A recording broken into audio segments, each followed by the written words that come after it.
Hi, everyone. This is Jennifer Van Alstyne. Welcome to the Social Academic Podcast. I'm here with Dr. Anna Clemens of the Researchers Writing Academy. Anna, I'm so happy to have you here today. First, because you're my friend, and we've been trying to do this, I think, for multiple years now. So I'm so happy. And second, because I want to share the program that you've created for scientists to help them write better. It's actually something I've recommended to clients of mine, something clients of mine have participated in. So I wanted to share you with everyone who listens to the podcast. Would you introduce yourself? Yeah, of course. Thank you so much for having me. And I'm super excited. And it's been such a joy having some of your clients in the program. I run a program called the Researchers Writing Academy, where we help researchers, kind of develop a really structured writing process so they can get published in the journals they want to get published in. So we kind of look a bit more toward like top tier journals, high impact journals. But honestly, what we teach kind of helps you wherever you want to go.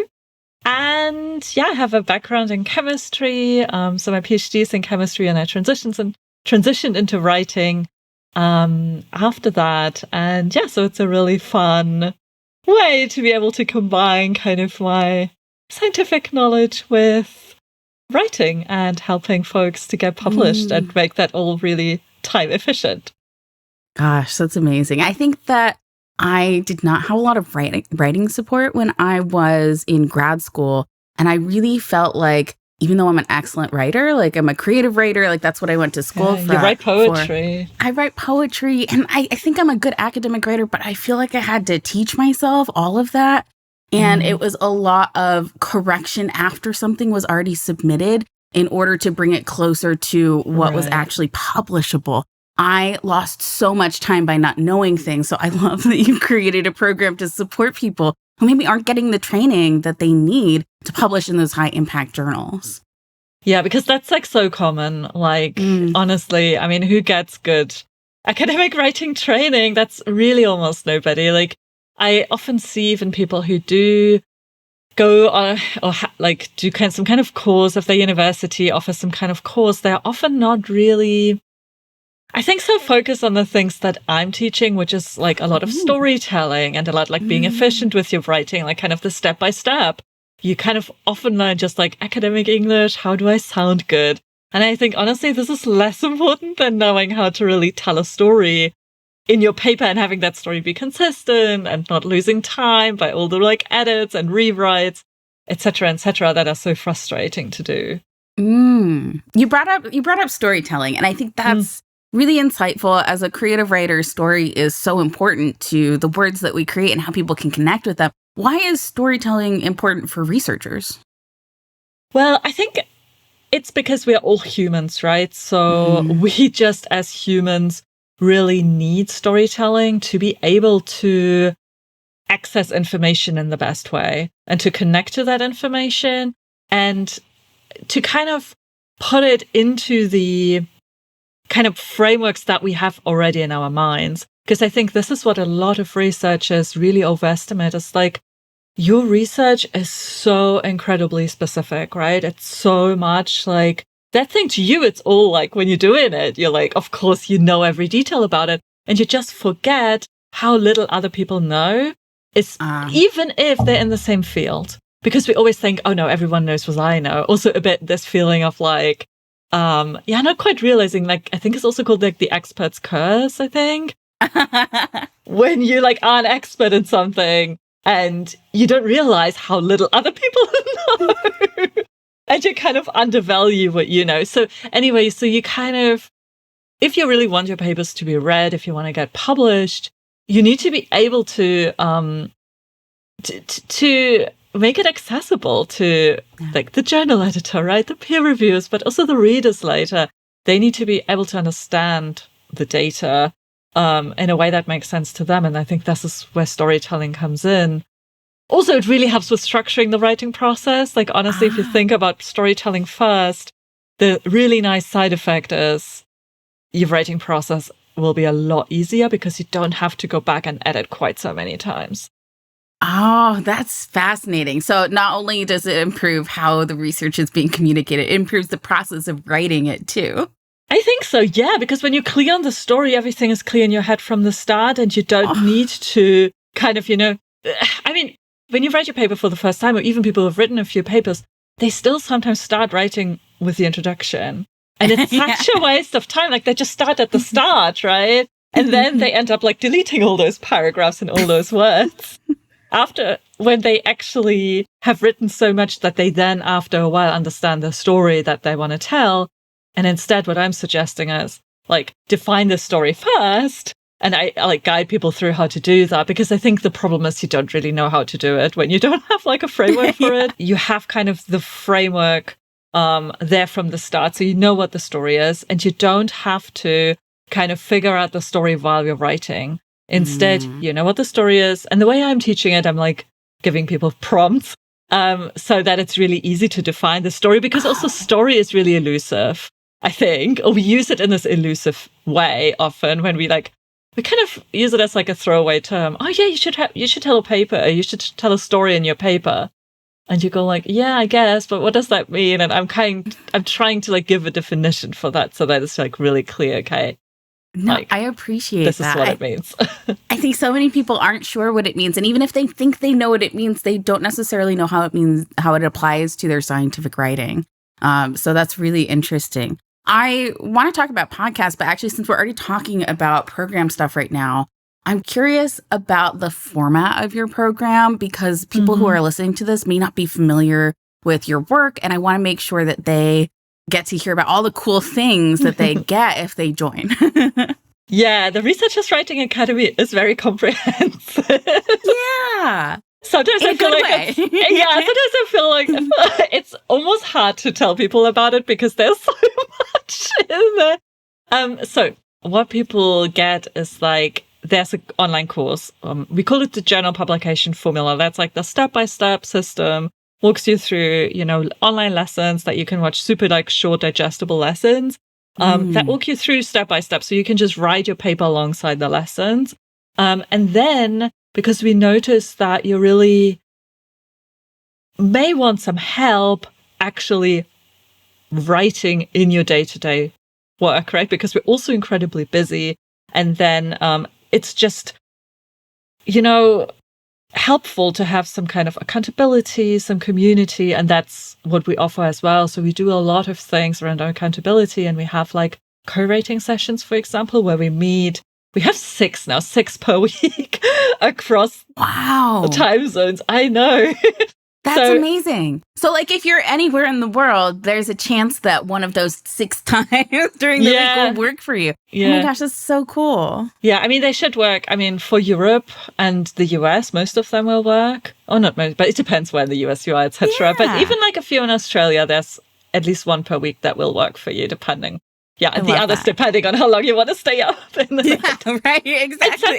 And some people do. We have one client who he likes to do writing after his kids are in bed. So he loves 9 to 10 p.m., Oh, yeah. Yeah. So, yeah, there's a lot. And we do like writing retreats every now and again and writing sprints. So we offer a lot of support around that. And we have like a really lovely community is so supportive. Actually, I just talked to one member today, and she just got promoted to full professor. Exciting. And she was like, I couldn't have done it without this community. This was so valuable. Like not only like getting the feedback on her like article, but also just knowing there's like the support. And that's really, that's so lovely for me to hear, because this is honestly what I dreamed of. This is what I wanted to build. And it's really nice knowing that people do, really not only reach career goals, but really have a supportive community, because academia can be a little toxic. Yeah. And, there's so many reports that have come out that have said mental health struggles, toxicity, it's consistent. Yeah. And honestly, writing plays a big part in that, because like kind of the way we are normally not talking about writing. I think writing, like, you sometimes see like more seasoned academics, they like sometimes are really good at writing and then act as if they have it all figured out, but don't share their process. So you, as like a novice writer, think, that's a great point. Shit, I should have figured it out. Like, why do I not know how this works? And right, it seems so easy for them. Yeah, exactly. Like the other day, someone said to me, yeah, I know this professor and he just writes his paper while I'm talking to him at a conference. And I'm like, oh, okay, this is an interesting process. Wow. Like, but it's so clear in his brain that he can focus on that and a conversation at the same time. Yeah. Fascinating. And honestly, like, you don't have to do that. But she kind of thought, like, this is normal. This is where I have to, like, this is who I have to be. This is how I have to do it. And that creates so much pressure. And yeah, writing just hits, like, emotionally, it's really hard, right? When we feel like we are procrastinating, when we have really low confidence in our writing and just feel really disappointed in ourselves because we are like overly perfectionistic, can't send stuff off, keep like, refining sentences. It's just really, really hard. So yeah, this is really why a community is so beautiful, when we can all just open up about how hard it is and also give each other tips. Like, I just love when people, share also what's working for them, and like down to little techniques. Like the other day, someone was sharing in the community about how they started having like their Friday afternoons as like a margin in their calendar. So if they didn't get, to all the things they had done, if there was any derailing event, they still had like time on a Friday. Like a little hack like that, right? That just like makes you more productive, makes you just honestly feel better about your work. Because we're really tough on ourselves often. Like we are really harsh, and just, having like a community that has this kind of spirit of being kind to yourself, and working with your brain and not against it. It's really, really, it's a really lovely place, really supportive. That sounds amazing. I'm curious about who should join your program, because it sounds like it's so supportive. It sounds like there's community and accountability and training. So I love all of that, but there's probably some people who the program's not right for. So like maybe who shouldn't join and who should definitely join? Yeah, that's a good question. I mean, it is, in terms of like career stage, it's pretty open from PhD student up to professor. And we have all of those kind of career stages in the program. The biggest group is assistant professors, just so you know, like who you can expect to be in the program most. And also the PhD students who are in there are often older. It's really interesting. They're often like second kind of career type students who maybe have, chosen that path a little later in life. Just a little side note. It's kind of interesting. I think that makes so much sense, because if I'm going back for like a PhD later on, I'm like, I'm going to get all the support that I can to make the most of this time. And joining a program like yours would make so much sense to me. Yeah. Yeah, they're probably also busier most of the time because their parents or have other stuff going on in their lives already, That's what makes it easier to have time for like the life and the people that you care about, because you already have these processes in place. Yeah.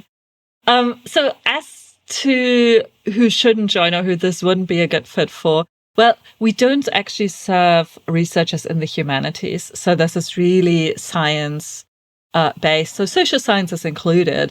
And, physical sciences, life science, earth science, all the sciences, we are super happy to have inside the program, just because the journal publication formula is super focused on just that type of research, and really honestly quite focused on like original research papers, even though we have members who write review papers using it, because honestly the process isn't very different, but we are like, just the examples, everything is from like original research papers. So just FYI. Otherwise, I would say we're really super supportive, and we don't have like a lot of this like hustle culture and like, this is all about like, we don't believe in like having to wake up at 4 a.m. to have your whole 3-hour morning routine, including writing, done. Because a lot of us like have kids or have other kind of commitments. So there is a lot of like kind of understanding that, all of this has to work for real life. and not just for, I don't know, people who have, men, I guess, who have a lot of support in the background traditionally, right? This is how research has been done. And even though we do have really lovely men in the program as well, so it's not just women, but I guess this is kind of the approach that, we have in the community, in the academy. I love that. So not hustle culture, more let's learn these processes and have accountability together so that we can move towards this goal of publishing with kindness. Yeah. It's so funny, like this being kind. I mean, we often say, like, be kind to yourself, like, because sometimes we don't achieve the goals we set, or often we don't achieve the goals we set ourselves, right? And what I always say is it's a data point. Like, this was a really good data point this week because just reflect on what happened. Oh, did your child get sick? Oh, there you go. So maybe you now need to have a process. What happens if my child gets sick? Because you can't plan that, right? So you have to have, or it's good to have in your kind of system, in your writing system, in your writing practice, that you account for that. Some kind of strategy, what you do when that happens. Or like this took me a lot longer to complete. Like I thought I would get my introduction section done this week, but actually I didn't. Well, really good data point. Actually, maybe it takes you longer. Look at where you spend the time doing this section. This is really good to know for next time. Actually, maybe schedule 1 or 2 days more for this. So that's kind of like the approach, the vibe that like is in there. So it's not so, it's not harsh. Yeah, I like that vibe. That's my kind of vibe. Mine too. Yeah, mine too. And it really crystallized for me because I once was in a business coaching program where the vibe was really different. You probably remember me talking about this because I did tell you at the time. And it was so awful for me. And but until then, it was really a bummer because I spent a lot of money on it. And you're like, my community needs kindness. Like, this was my big learning. Apparently, I needed to spend a lot of money to like really have this like so clear that this is not for me. Like the like bro-y culture is not for me. I need the kindness. Because otherwise it doesn't work. I don't work like that. If someone tells me I have to, I don't know, have all these non-negotiables every change day. Who you are. Yeah, like you just have to do it. Like it's just about the discipline. You know, I don't think that works. I honestly don't think it works in the long term. Like maybe you can force yourself for like a few months or years and then you're burning out or something. Like I just don't see how this is a sustainable approach. No. And I remember at the time you mentioned that you felt burned out. Like you were being affected by the culture that you were experiencing. So creating a warm culture for people inside your program, the Researchers Writing Academy, is wonderful. Everyone gets to benefit from your experience. Right? Yeah. So I want to chat a little bit about online presence because, I mean, we met online, we mostly communicate online, but also like you have taken some actions this year in particular to have a stronger online presence through a new avenue, which is podcasting. I'm curious because when I started my podcast, it was like not very intentional. It was like, oh, I just better record this thing and like it's going to make it like a little more accessible than if it was just in writing. And the podcast kind of evolved into a regular series after I had already decided to start it. Whereas you came in more with a plan, you had purpose, you had a drive to do more episodes than I could imagine. And so what was it like to kind of get that spark of an idea that like, I want a podcast? Yeah, I had this desire for a long time, many years. I always wanted to have a podcast. Really? Really, because I listen to podcasts a lot. Like, I'm really into them. And years ago, someone told me, you would have such a good voice for podcasts. And I was like, really? I don't, because when you listen to your own voice, you're like, no, I don't think so. And I still don't know whether this is really true, but I wanted to be more online, like kind of, I wanted to have an online presence that wasn't just social media.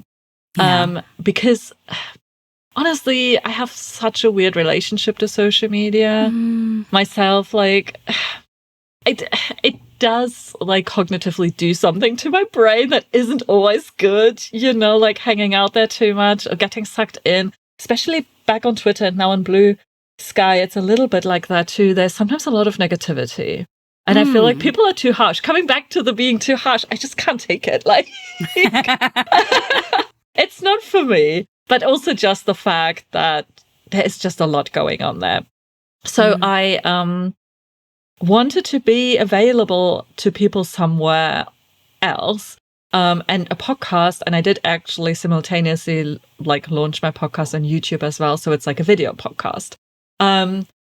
That just made sense to me. Like that just felt really aligned with what I like to consume, what I think my ideal clients like to consume, and where I also felt like I can like express myself, I guess, in a really good way. I mean, I do love writing. I do actually have a blog too, but it's almost like when you have a blog, unless you're like really, really good at SEO, which is a little hard in my niche, to be honest. Like nobody reads it, right? Unless you like amplify it through social media, like and almost sharing it. Yeah, it's yeah. marketing.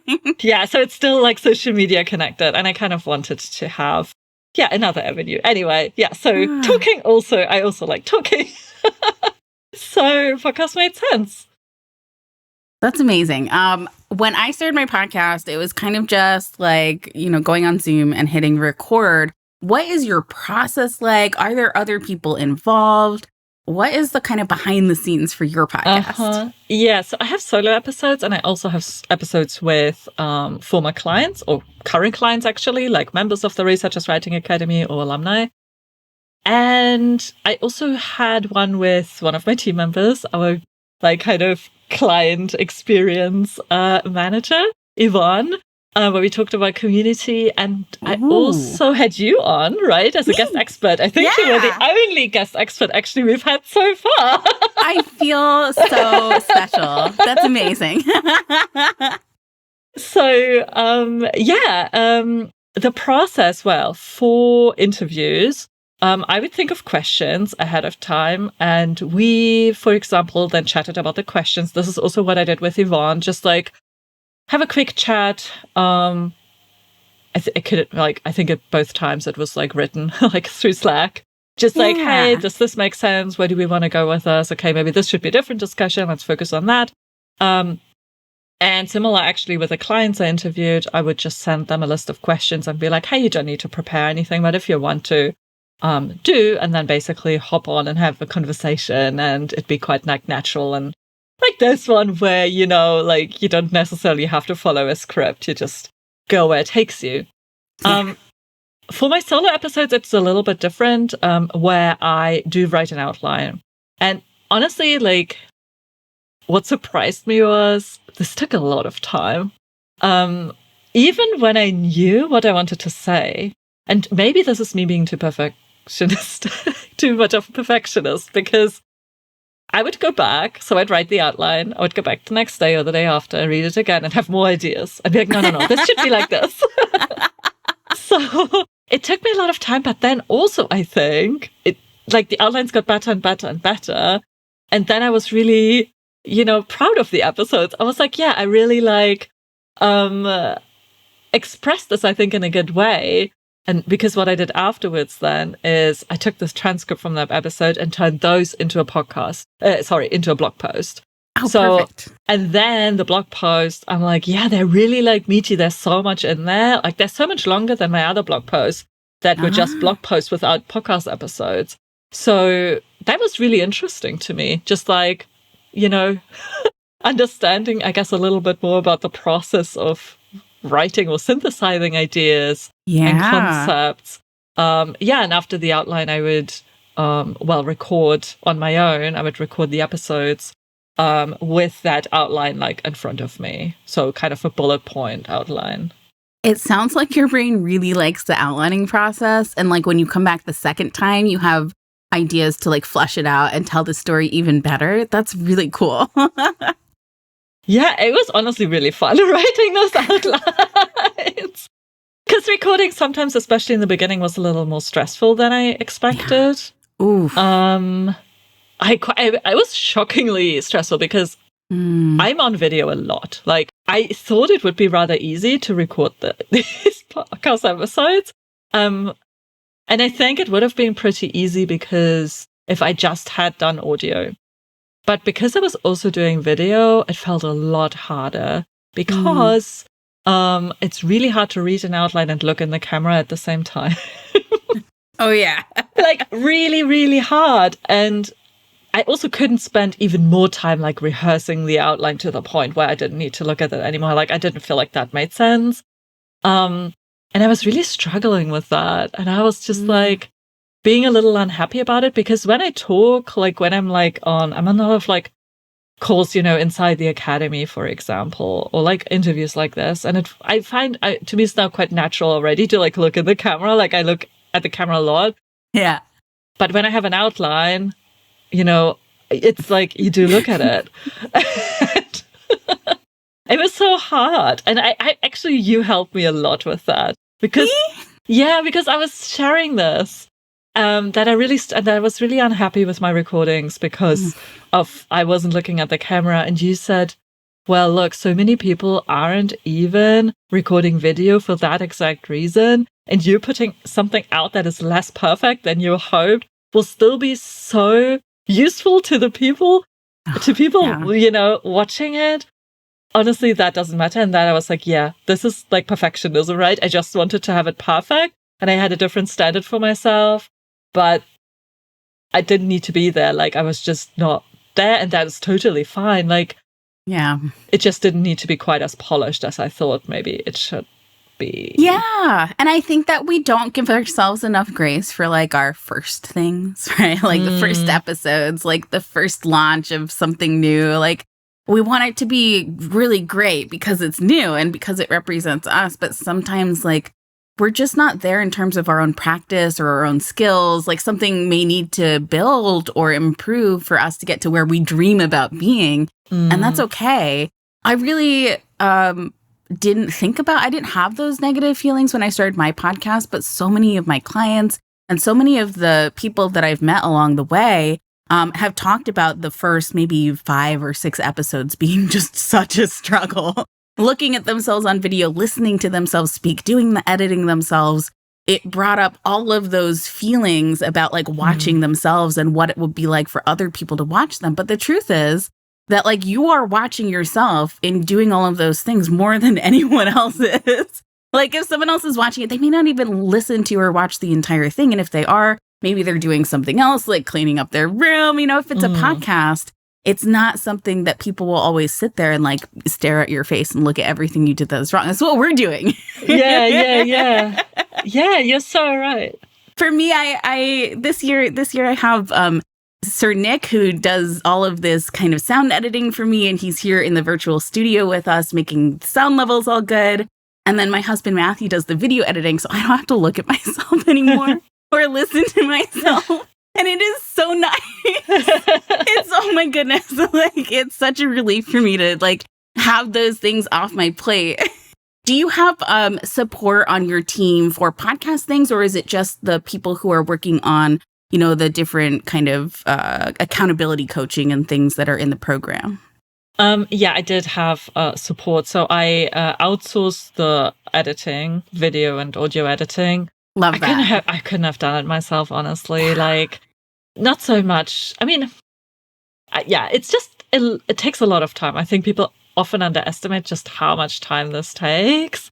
And especially if you want the audio to be kind of good, you do want an audio engineer, I think. This was important to me to have like a decent microphone, decent audio. So I actually invested quite a lot in the space.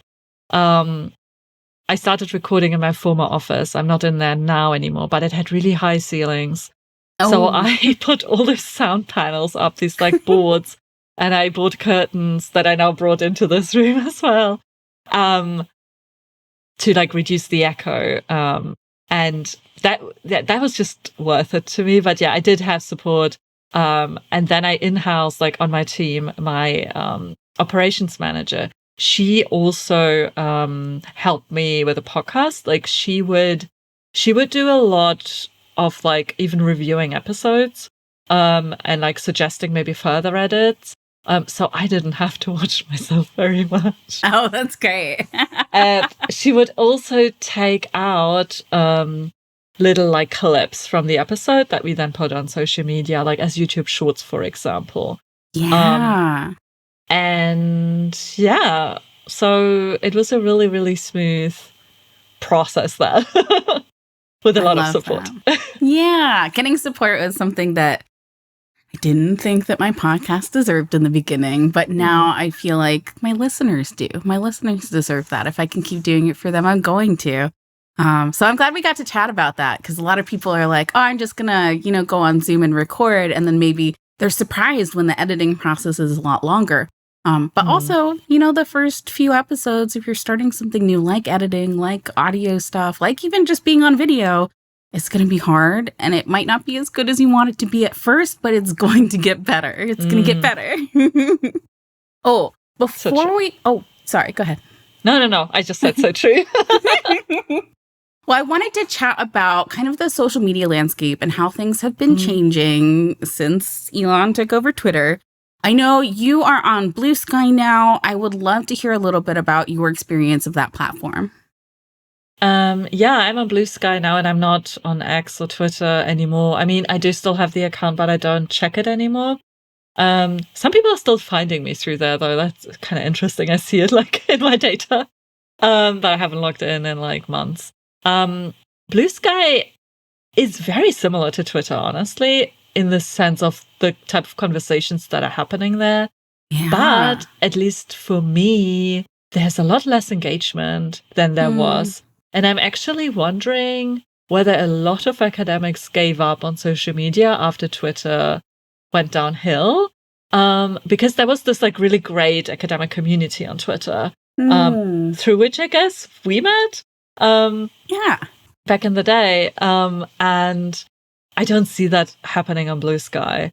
Blue Sky does have a few other features, like additional features, though, that I really like the way you can customize your feed a lot better. You can create those lists. So if you're new to Blue Sky, you can just there's probably a list for researchers in your field, thing like that, right? Like the starter packs and the different lists you could put together. Exactly, starter packs, that's what it's called. Yeah. So you can just hit follow all, and you already have a feed full of people you want to have in your feed. And that getting started is kind of really cool on Blue Sky. I do think, I don't know, something is different about the algorithm over there, but I'm not an expert. I don't really know, but it feels like not as much things are going viral per se.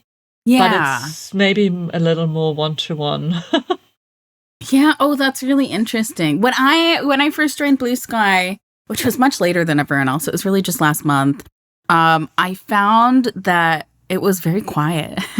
I was I connected with the people that were the most talkative on Twitter. I hadn't run Sky Follower Bridge or any of the tools to help me get connected yet, because I wanted to see what the platform was like naturally, if someone was just signing up for the first time without having been on Twitter. And I was able to find people pretty easily, the people that I most often talk to or connected with, guests on The Social Academic, those kinds of things. But I wasn't finding conversations. The people who I knew from social media weren't talking all that much. They weren't posting original content the way that they had on other platforms. And when I did run Sky Follower Bridge and found all of the people from Threads, from X, etc. on X, I realized that so many people had accounts that they just hadn't connected with people yet. They, maybe started their account during the big X exodus and then they connected with 12 people because that's who they found when they first got there. And when they didn't find their community, it's maybe they stopped logging in. And I think that's really normal for people. You're going to look for the warmth and the conversations or just the people talking and watching it, being able to see it without even participating in it. If you don't see that when you get there, it's kind of well, why am I going to spend time in this space? I had to do a lot more work than I expected in order to find the conversations. And I had to connect with a lot more people without knowing that they were going to follow me back, without that anticipation in order for me to feel connected. But once I did that, once I was following, I follow like over 1,000 people now. Once I did that, it started to feel like old Twitter to me, like the community and conversation. Yeah, there's a lot of people who aren't talking there, but I was just surprised how much effort it took to get to that feeling. More than other platforms for me. Do you enjoy it now? Like the way you like Twitter? You know, I don't think I really enjoy any one social media platform over another anymore. I feel like my relationship with creating content has changed a lot in that I found more ease and I found less pressure and I found like good processes that work for me. And because of that, like I don't spend a lot of time on social media. Like I'm not on there like browsing for conversations the way that I think I did when I was on X. Like old Twitter, I liked spending time there and like jumping into conversations. And now social media is more, don't intentionally put in my day as much anymore. That's what it is. And I like that. I like how my relationship with social media has changed. But no, I haven't gone back to how I engaged in old Twitter, I think. What about you? That makes sense. Yeah, it's similar for me, actually.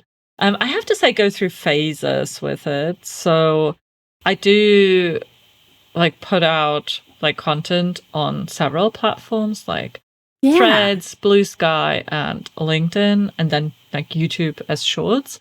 And I do go in and kind of check, does anyone comment? Like, is anyone starting a conversation? Do this several times a week. But I don't get sucked in as much anymore, if ever. Yeah, and I'm like super intentional about the time I spend there, I guess. How are you intentional? Well, I kind of set myself a timer as well. So a literal timer? Yeah, I don't let myself like do more than, I don't know, 5 minutes per platform. So really? I mean, if there is like, of course, if there is like, you know, comments, like actual like interesting conversations to join, I will like, you know, override. But I'm really trying not to, not to get sucked in because it's so easy for me. I don't know, maybe my brain is really... That is really smart. I've never set a timer for that short amount of time. I'll be like 30 minutes, like 30 minutes a day. Like if I'm going to have a timer, maybe that's what I would set it for. But 5 minutes is so much more specific, direct. That would wake my brain up. I should try something like that if I get sucked in again. Yeah, I like it. I do like it. And because now I feel like the social media like landscape for academics has changed in the way as they used to be just Twitter, or for me, they used to be just Twitter. I was basically just on Twitter and I didn't really do anything on any other platform. Whereas now it's a lot more spread out. And I don't know, like there's good and bad things, I guess, about that. But now I feel like, okay, I need to spend time on LinkedIn. I need to spend time on Blue Sky and on Threads. So, I just can't spend like that much time anymore on just one platform. Right. So it has to be kind of a bit more time efficient these days. Okay, so you're on Blue Sky, Mastodon, YouTube, LinkedIn. Not on Mastodon. Threads. Oh, not Mastodon. Threads, LinkedIn, and YouTube. Where can people find your blog and your podcast? I want people to be able to get connected with you after this. Yeah, so my website is annaclemens.com. So CLEMENS. It's my last name. And there you can find my blog. There's literally just like a button that says blog. There's also a button that says podcast. So the podcast is called The Researchers Writing Podcast. And that's my YouTube channel is called The Researchers Writing Academy, which you can also easily find. I have a different handle everywhere. It's kind of a mess. But on Blue Sky, I'm at annaclemens.com because Blue Sky has these like verified handles, which I really recommend anyone on Blue Sky. Like if you have a website, you can use that because that way it's a way like people can't like impersonate you. So I have that there. Then on Threads, I have at Researchers Write. And on LinkedIn, it's my name, Anna Clemens, PhD, I think. Amazing. So, which you find through Google or something. Yeah. And I'm going to share the links in the description of this video. So if you're watching us on YouTube or you're listening on Spotify, check the description for Anna's links. Anna, thank you so much for coming on the Social Academic Podcast. Is there anything else you'd like to chat about before we wrap up? No, thank you so much for that lovely conversation. And It was so fun finally being a guest on your show. I'm so happy. Anna, I am so happy to have shared the Researchers Writing Academy with people because I really believe in your program. I believe in the process. And I know that you're someone who goes in and updates things and improves them. And so I've always recommended the Researchers Writing Academy to professors. And I really encourage you, if you're listening to this, to check it out. My name is Jennifer Vinalstein. Thank you for checking out this episode of the Social Academic Podcast.